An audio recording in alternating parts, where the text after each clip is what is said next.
플스 감자칩이 있습니다. 그 감자칩은 프록터 앤 갬블 컴퍼니에서 만든 포테이토 칩입니다.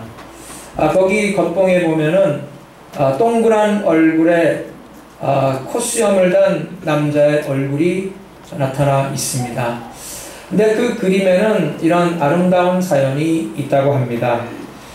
제2차 세계대전이 한창이던 유럽에는 당시 부모를 잃고 부대 근처를 돌아다니면서 군인들이 먹다 남은 음식 찌꺼기를 주워 먹고 연명하는 전쟁고아들이 많았다고 합니다.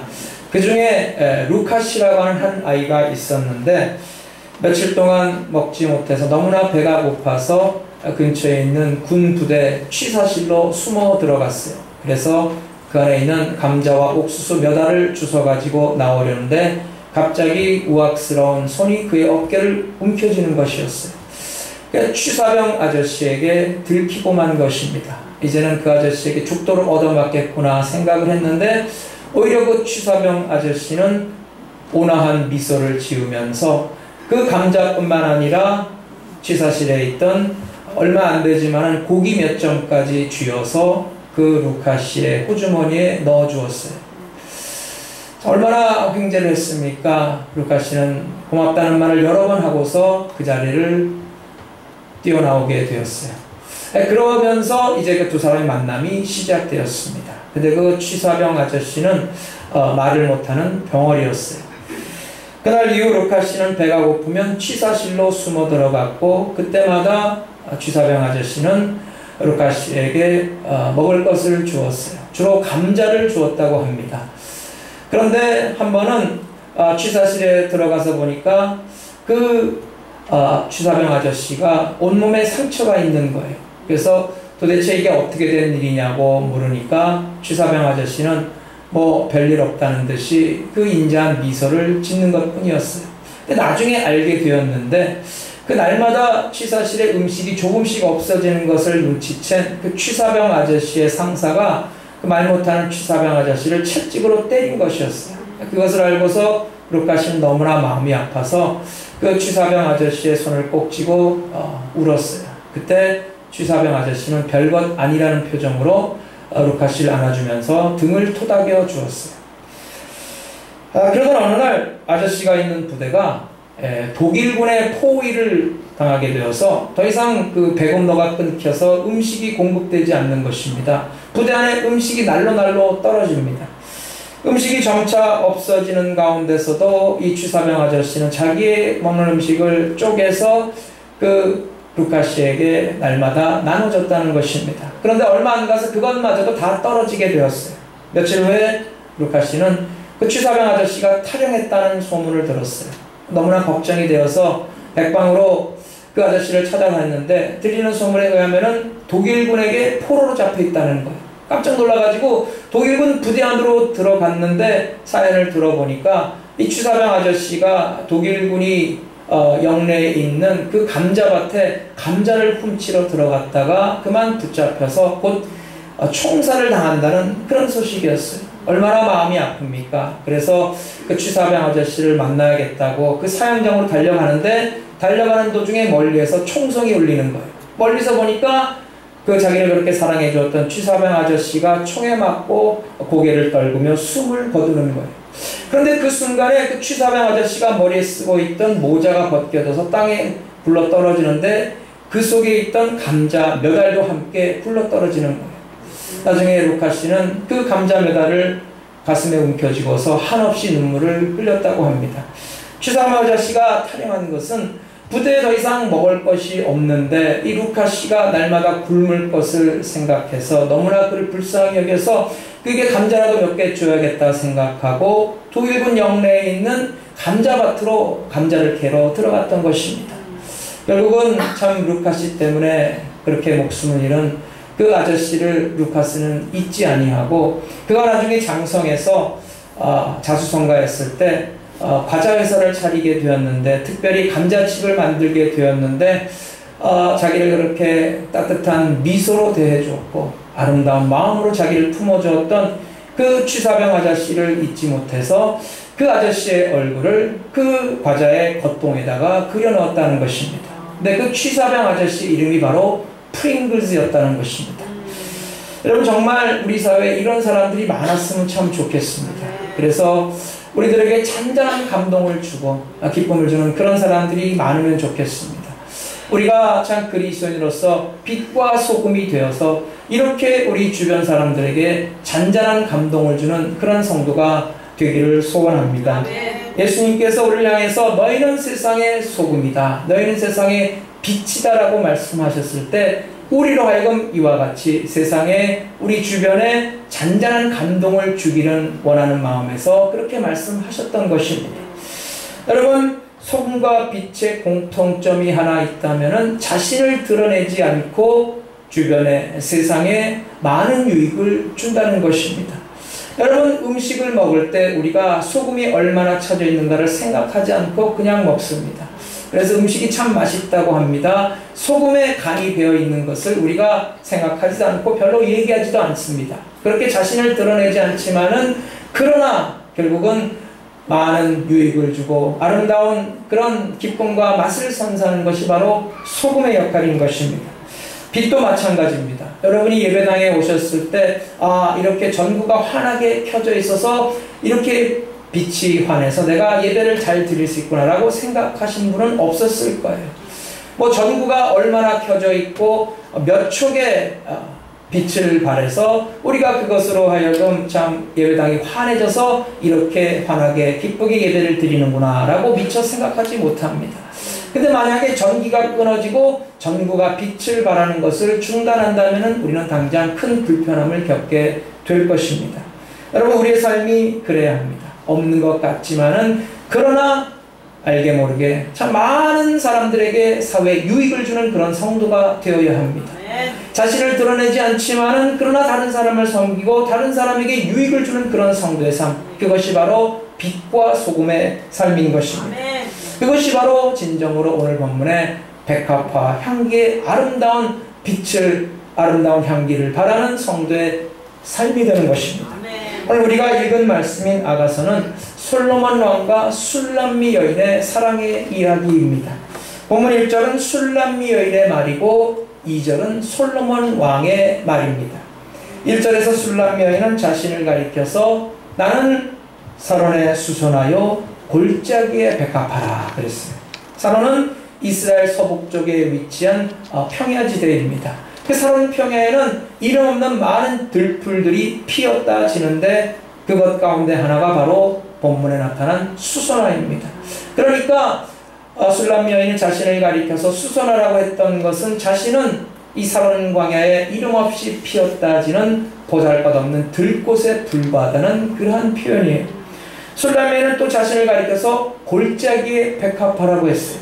깊은 산속 아무도 찾지 않는 그곳에 참 아무도 알지 못하는 그곳에 이름 없이 피었다가 지는 그런 골짜기에 백합화와 같다는 거예요.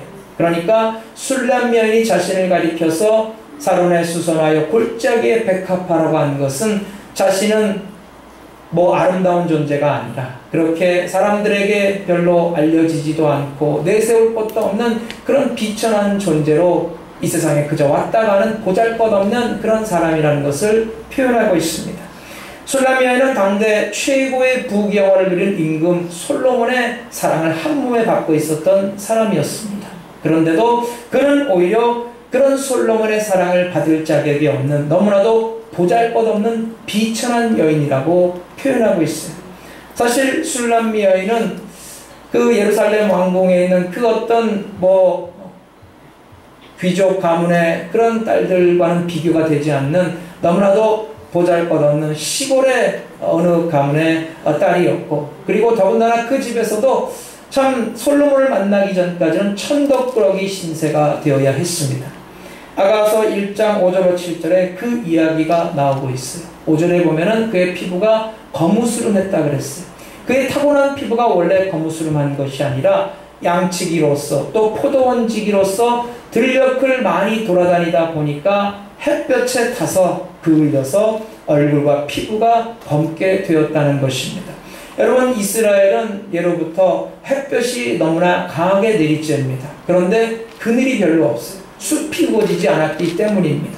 그러니까 술람미 여인이 포도원지기로서 또 양을 치는 양치기로서 들녘을 밤낮 돌아다니다 보니까 자연히 햇볕에 그 피부가 그을리게 되었던 거예요.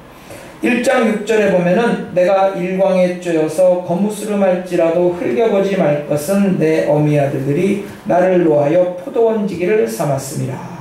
오빠들이 그를 미워해서 억지로 포도원지기로 삼았다는 것입니다. 이스라엘 지역의 그 강력한 태양에 결국 그 몸이 그을리게 되었고, 그렇게 참 보잘것없는 그런 존재였지만 그가 왜 솔로몬의 사랑을 독차지하게 되었겠습니까? 바로 그의 삶을 통해 나타나는 아름다운 향기 때문입니다. 여러분, 그것이 바로 그 솔로몬의 사랑을 받았던 이유이며 그것이 바로 술람미 여인의 가장 아름다운 모습이었어요. 순수함과 깨끗함과 청순함과 겸손함이었습니다. 여러분, 부귀와 다 가지고 있는 솔로몬의 사랑을 받았지만 나는 그 사랑이 너무나도 과분한 비천한 존재입니다 라고 나타낸 것이 바로 술람미의 순수함이었고 그의 아름다움이었습니다. 그것이 바로 솔로몬 왕의 마음을 사로잡게 되었다는 거예요.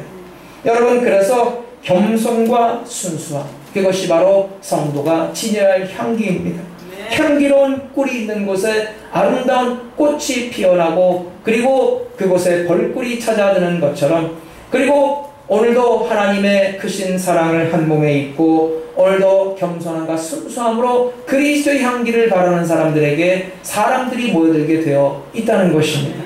지금 여러분의 주위에 사람들이 모여들고 있습니까? 어떤 다른 목적에서가 아니라 그 향기 나는 그 순수함과 그 아름다운 그 믿음과 인격의 깨끗한 향기 때문에 사람들이 모여들고 있다면은 그 사람이야말로 진정으로 그리스도의 사랑의 향기를 풍기는 아름다운 성도가 될 것입니다. 만약 내 주위에 사람들이 모여들기에 뭔가 석연치 않은 가로막힌 담이 느껴진다면은 그것은 아마도 틀림없는 교만의 담일 것입니다. 그 교만의 담을 허물어야만이 많은 사람들이 내 아름다운 인격의 믿음의 사랑의 향기를 맡고서 내 주위에 몰려들게 될 것입니다. 하나님도 교만한 사람을 멀리한다 그랬어요. 야고보 4장 6절에 보면 하나님은 교만한 자를 물리치시고 겸손한 자에게 은혜를 주신다라고 말씀하고 있습니다. 하나님께서는 겸손한 자를 가까이 하시고 은혜를 베풀어 주십니다. 그래서 우리의 삶에 오늘도 겸손의 향기가 풍겨나기를 바랍니다. 아멘. 그 겸손의 향기가 풍겨나서 하나님께서 영광 받으시고 많은 사람들에게 유익을 주는 성도가 되시기를 바랍니다. 술람미 여인에게서는 이와 같은 겸손의 향기가 풍겨났어요. 그래서 자신은 진정으로 솔로몬의 과분한 사랑을 받을 자격이 없는 비천한 여인이라고 낮추고 있는데, 그래서 참 골짜기에 이름 없는 보잘것없는 백합화라고 표현하고 있는데, 솔로몬은 오히려 그것을 받아서 당신은 그냥 평범한 백합화가 아니다 라고 고백하고 있다는 것입니다. 오히려 그 골짜기의 백합화는 아름다운 향기를 풍겨내는 그런 비범한 꽃인 것입니다.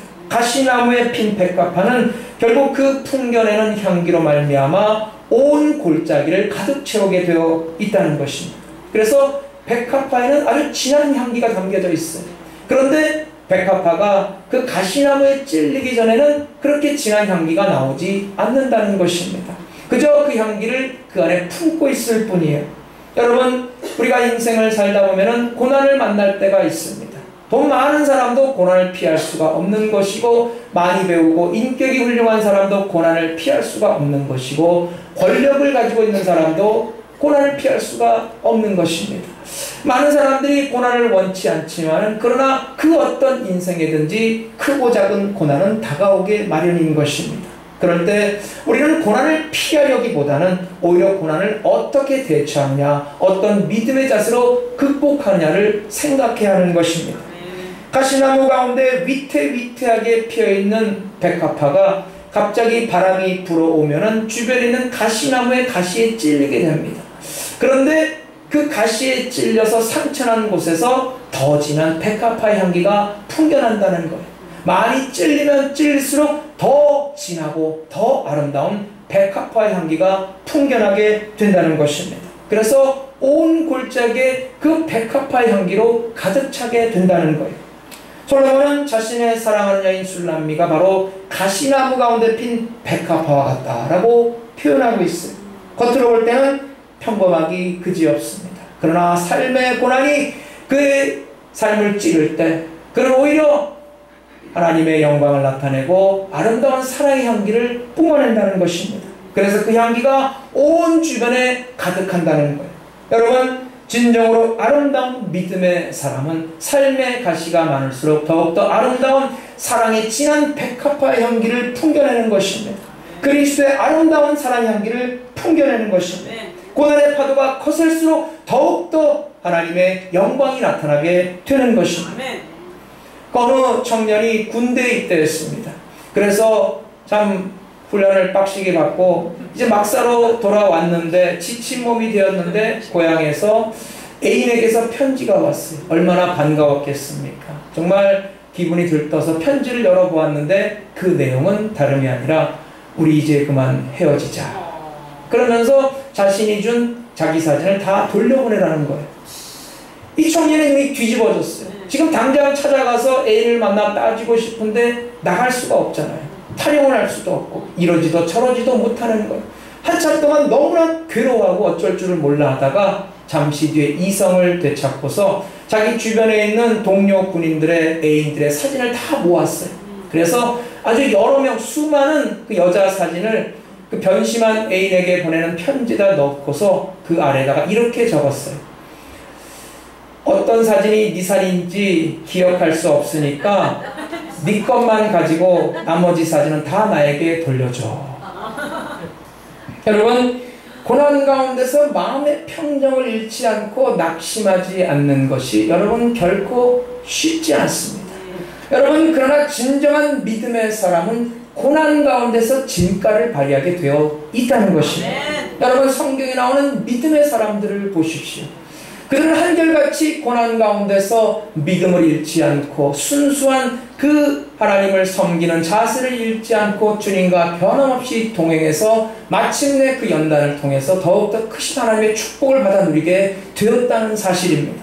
요셉을 생각해 보세요. 그는 자신의 꿈으로 인해서 또 아버지로부터 특별한 사랑을 받았다는 이유에서 결국 그의 형들로부터 미움을 받게 되었고 형들에 의해서 애굽의 노예로 팔려가게 되었어요. 성경에는 자세하게 기록되어 있지 않지만은 여러분, 노예로 사는 삶이 얼마나 고달프고 힘들었겠습니까? 그 당시 노예는 그야말로 사람 취급을 받지 못했기 때문입니다. 그런데 그럼에도 불구하고 요셉이 바로 그 보디발의 신임을 받게 되었다는 것입니다. 여러분, 성경에는 그저 요셉이 보디발의 신임을 받아서 그 집의 가정총무로 일하게 되었고 그 모든 권한을 위임받았다고 했지만은 여러분, 그 과정을 우리가 생각해 볼 때 그가 그 중간에 얼마나 많은 어려움을 겪었겠습니까? 여러분, 보디발은 당시 바로의 시위대장이었어요. 지금으로 따지면은 대통령 경호실장입니다. 얼마나 권세가 대단하고 끝발 있는 사람이었습니까? 당연히 그 집안에 수많은 종들이 있었을 거예요. 그런데 수많은 종들 가운데 이 이스라엘에서 온 이 어린 요셉이라는 녀석이 그 주인의 사랑을 독차지하고 있고 신임을 받으니 얼마나 많은 사람들이 요셉을 미워했겠습니까? 얼마나 많이 모함했겠습니까? 그래서 참 고참 노예들로부터 많은 어려움을 당하고 많은 미움을 받았을 거예요. 그러나 요셉은 변함없이 자기 자리를 지키며 묵묵히 자기 일에 최선을 다해서 맡기마 사명을 감당할 때 마침내 그 주인의 신임을 받게 되었고 가정총무가 되었다는 거예요. 그런데 또 한 번의 시련이 다가오지 않습니까? 요셉이 그 보디발의 아내의 사랑을 받게 되었어요. 그 보디발의 아내가 유혹했을 때 요셉은 단호하게 거절했어요. 그러나 오히려 그것 때문에 그는 감옥에 갇히는 신세가 되고 말았다는 것입니다. 얼마나 억울합니까? 결국은 그러한 오랜 시련의 과정을 겪었기 때문에 요셉은 더욱더 단련된 정금 같은 믿음으로 하나님을 섬길 수가 있었다는 것입니다. 고난을 통해서 더욱더 다듬어진 믿음으로 하나님의 기쁨이 되었다는 거예요. 나중에 요셉이 국무총리가 되었을 때 그 이스라엘 땅에 살고 있는 그의 형제들이 흉년이 들어서 애굽에 곡식을 얻으러 왔어요. 근데 두 번째 곡식을 얻으러 왔을 때 마침내 요셉이 애굽의 국무총리가 되었다고 형들에게 이야기했어요. 참 꿈에도 자기가 팔아먹은 요셉이 애굽의 국무총리가 되었다고는 생각하지 못했는데 그 말을 들었을 때 형들은 요셉이 자기들에게 복수할까봐 너무나도 두려움에 떨게 되었어요. 그러자 요셉은 형들에게 이렇게 말했어요. 창세기 45장 7절로 8절에 보면 하나님이 큰 구원으로 당신들의 생명을 보존하고 당신들의 후손을 세상에 두시려고 나를 당신들 앞서 보내셨나니 그런즉 나를 이리로 보낸 자는 당신들이 아니요 하나님이시라. 얼마나 멋진 말입니까? 형님들 두려워하지 마세요. 형님들이 나를 노예로 팔아먹어서 제가 애굽에 온 것이 아니라 하나님께서 우리 모든 가족을 살리려고 나로 하여금 먼저 애굽에 오게 해 주셨습니다. 라고 형들을 안심시켜 주었다는 것. 그리고 17년 후에 아버지 야곱이 죽었을 때 형들이 다시 두려움에 떨게 됩니다. 아버지가 살아있을 때는 아버지의 얼굴을 봐서 우리를 그냥 내버려 두었지만은 이제 아버지가 돌아가셨으니 이제 우리에게 보복하고 우리에게 해코자면 어떻게 하나 두려워하게 되었어요. 그러자 그것을 한 요셉이 형들에게 다시 이렇게 말했어요. 창세기 50장 20절 이하에 보면은 당신들은 나를 해하려 하였으나 하나님은 그것을 선으로 바꾸사 오늘과 같이 만민의 생명을 구원하게 하시려 하셨나니 당신들은 두려워 마소서 내가 당신들과 당신들의 자녀를 기르리이다. 여러분, 요셉 정말 멋있는 사람입니다. 여러분, 요셉이 어떻게 이렇게 아름다운 믿음을 가질 수가 있었습니까? 고난을 믿음으로 대처하며 슬기롭게 극복했기 때문에 정금 같은 믿음의 용사가 되었기 때문입니다. 사랑하는 여러분, 오늘 우리에게 고난이 있습니까? 고난의 가시가 우리를 찌릅니까? 고난의 가시를 없애달라고 기도하기 전에 먼저 내 안에 그리스도의 향기를 품게 하여 주옵소서 라고 기도하는 성도가 되시기를 바랍니다. 내 안에 그리스도의 향기가 가득하면은 고난의 가시가 나를 찌를 때 오히려 아름다운 그리스도의 향기를 우리는 풍기게 되는 것입니다. 그래서 우리 주변을 아름다운 향기로 가득 채우고 하나님의 영광이 나타나게 해줄 것입니다. 여러분, 골짜기에 있는 모든 꽃들이 다 가시로 찌른다고 해서 향기가 나는 것이 아닙니다. 그 안에 아름다운 향기를 머금고 있지 않으면 아무리 가시로 찔려도 결코 향기가 나지 않습니다. 아플 뿐입니다. 그러나 백합화는 그 가운데 아름다운 진한 향기를 품고 있기 때문에 찔리면 찔릴수록 더욱더 아름답고 진한 향기를 온 세상에 풍긴다는 것입니다. 그래서 여러분, 우리가 품고 있어야 할 향기는 바로 그리스도의 향기입니다. 우리 인격이 아무리 고상하더라도 여러분, 온갖 고난의 가시에 찔리면 결코 아름다운 향기를 뿜어낼 수가 없습니다. 우리는 인간의 한계가 있기 때문입니다. 우리가 고난의 가시 자꾸 찔리면 우리에게서는 그저 인간의 냄새만이 나게 될 것입니다. 제가 그 전에 우연히 아름다운 향기를 내는 방향제를 하나 산 적이 있습니다. 너무나 싸서 그 맛에 하나 사서 그 차 안에다가 걸어 두었는데 향기가 너무나 진해요. 그래서 참 좋구나 라고 생각을 했는데 워낙 싸구려기 때문에 별로 기대는 안 했어요. 근데 아니나 다를까 한 2, 3주 지나니까 도대체 방향제가 있는지 없는지 구별이 안 될 정도로 완전히 냄새가 사라지고 말았어요. 역시 싼 게 빚이 떡이더라고요. 여러분, 우리의 인격의 향기도 이런 싸구려 방향제와 다를 게 없습니다. 처음에는 향기가 나는 것 같지만은 결코 그 향기가 오래가지 않는다는 거예요. 자꾸 가시에 찔리다 보면 그 마음에 동요가 일어납니다. 처음엔 참다가도 나중에는 인내를 포기하게 되는 것이고 좌절하게 되는 것이고 낙심하게 되는 것이고 폭발하게 되는 것이고 주저앉게 되는 것입니다. 여러분, 그래서 교회에서 방 뺀다고 하잖아요. 여러분, 그게 우리의 현주소입니다. 우리는 내 인격의 향기, 내 성품의 향기, 내 노력의 향기로 세상을 향기고 향기내고 풍기는 그런 존재가 아닙니다. 우리는 또 예수 그리스도의 은혜 가운데 구원받은 하나님의 백성입니다. 그래서 우리는 그리스도 안에서 구원받은 백성으로서 그리스도의 향기를 머금어야 할 존재인 것입니다. 그래서 내 안에 계신 예수 그리스도를 통해서 그리스도의 향기를 세상에 풍겨야 할 존재라는 사실입니다. 사도행전 6장 15절 말씀에 보면은 스데반의 얼굴이 천사의 얼굴 같이 비쳤다고 그랬어요. 어떻게 천사의 얼굴이 될 수가 있었을까? 도대체 천사의 얼굴이란 무엇일까? 우리가 생각해 봅니다. 아마도 인자한 얼굴, 온화한 얼굴, 기쁨의 얼굴, 감사가 넘치는 얼굴, 평강이 넘치는 얼굴, 그런 얼굴이었을 거예요. 스데반은 당시에 하나님과 모세를 모독했다는 죄목으로 결국 산헤드린 공회 앞에서 재판을 받게 되었습니다. 그 스데반을 죽이려고 하는 사람들이 여러 거짓 증인들을 내세워서 스데반을 모함했어요.